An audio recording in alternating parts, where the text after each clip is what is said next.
do lots of damage.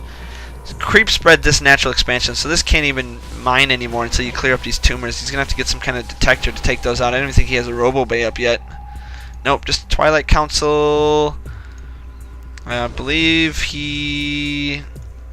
No, got charged. Didn't actually get Blink yet. And it looks like he is gonna attack. This is not something you really want to attack into, as he is currently supply blocked, so you can't reinforce this attack.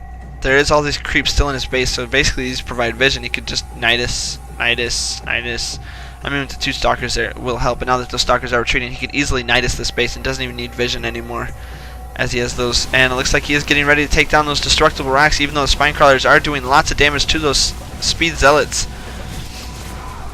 And now we are up into the main base. Looks like he's trying to focus down those Spine Crawlers. Loses a couple of units to the Spine Crawlers and decides to engage in on the Roaches, but getting a little too close. Queen transfuses the Spine Crawler to keep it alive and is forced to pull back, as he does not want to lose his entire army to any kind of shenanigans. Meanwhile, we do still have that Nidus network in play, and we've got more of this army pushing up here as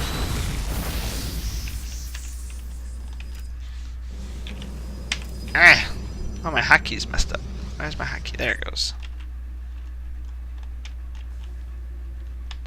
Oh, apparently that's right. Control W doesn't work on these maps. They changed the hotkey to something else, and I just don't remember what it is. Which is very interesting that they actually changed the hotkey in the map. Because normally on like the regular maps you just collect Control W and it makes the whole like UI disappear. But in this case, it does not. We've got more Queen, Roach, and Hydra action going here against the Protoss player, and he is able to surround and take down quite a bit of this army. But it looks like the Roaches and the Hydras are forcing this army back quite a bit. And it looks like Baneling here is going to be able to clean this army up yet again. 84 supply to 79 currently. And we do manage to still have those 2 Stalkers left alive. And yes, it looks like Baneling was able to hold off that attack again. But it looks like our Protoss player higgie6 is expanding yet again to a 4th base. And with this economy advantage, I mean, he probably will be able to overrun his opponent eventually. But I mean, currently 111 supply to 85. And he still has that creep in his main base. He's got to have an observer somewhere. No, I don't even think he has a Robo Bay yet. Just building more and more gateways. I believe we are on, if I take a look, we are on 1, 2, 3, 4, plus the 5. That's 9 gateways right now. And the Zerg player is now taking his 3rd base at his natural expansion. So, you know, it'll be very interesting to see. We do have, you know, these bases up and running. They are starting to get saturated. We do have one Stalker here who's hanging out, probably sees the Roaches. Let's check. Yes, he does know that the Roaches are there. And looks like the Roaches do know that that Stalker is there and picks that one off as well. Ooh, got a little bit of a down spot here in this game, but let's get this underway. We do have 124 to 110, so like I said, this is the Protoss player able to macro up a lot faster than the Zerg player, who's now on Hive Tech, but he lost most of his queens, and they're not even injecting larvae anymore on those hatcheries. So he's definitely in a larva disadvantage right now. Yeah, I don't think any of these hatcheries are injecting larvae anymore. That's definitely not something you want to have happen as a Zerg player. His macro is definitely slipping quite a bit. 2 evolution chambers are on the way out, as well as getting Neural Parasite, Blink, and Protoss ground armor level 3. Woo, that's a lot of ground armor, and he has +2 weapons, so the Protoss player definitely out-upgrades his opponent, and will soon out-macro his opponent as he is getting those gateway. I mean, actually, technically, he kind of out-macros him now, because he's only got the 7 larvae spawning at a time. 118 supply to 126 currently, and we are getting this game underway. 5 infestors are on their way out as well.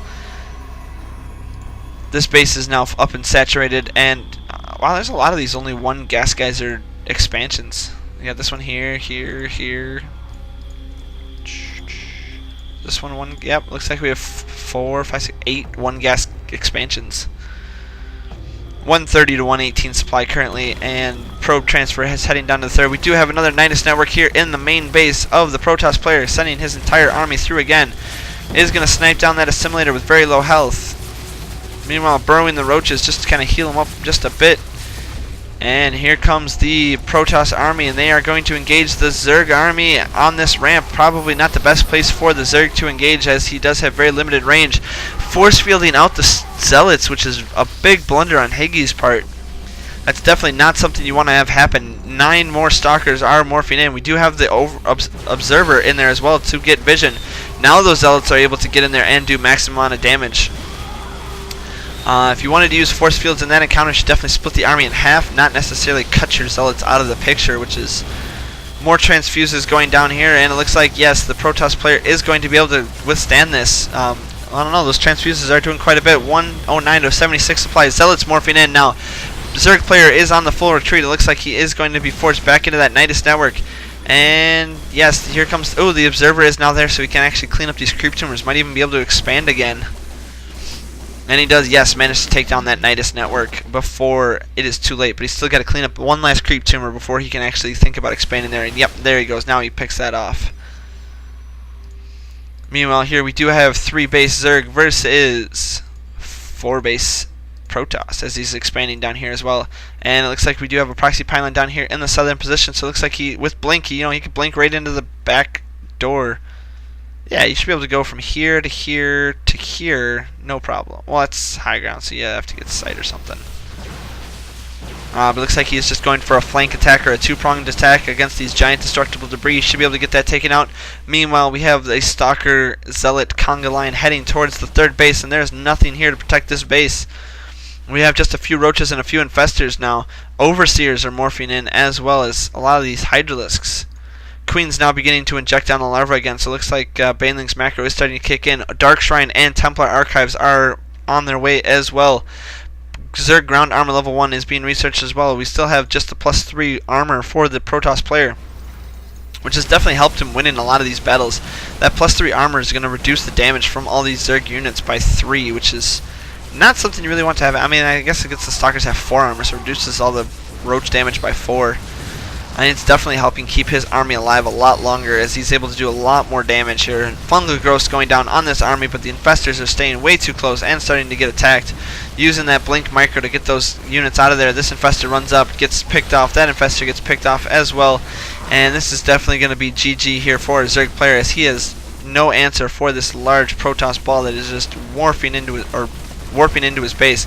And there's the GG from Baneling. So it looks like a couple of Nidus plays were able to do quite a bit of damage, but wasn't able to secure the victory. Thank you for tuning in, and enjoy this game.